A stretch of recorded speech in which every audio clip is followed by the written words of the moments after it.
হাজার বছর ধরে আমি পথ হাঁটিতেছি পৃথিবীর পথে। সিংহল সমুদ্র থেকে নিশীথের অন্ধকারে মলয় সাগরে অনেক ঘুরেছি আমি বিম্বিসার অশোকের ধূসর জগতে।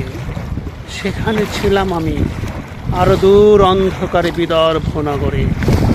আমি ক্লান্ত প্রাণ এক চারিদিকে জীবনের সমুদ্র শব্দে। আমার এ দুদণ্ড শান্তি দিয়েছিল নাটোরের বনলতা সেন। চুল তার কবেকার অন্ধকার বিদিশার নেশা, মুখ তার শ্রাবস্তির কারুকার্য।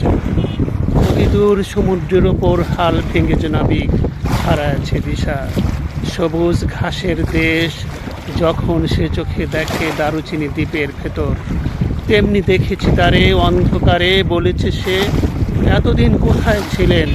পাখির তীরের মতন চোখ তুলে নাটোরের বনলতা সেন।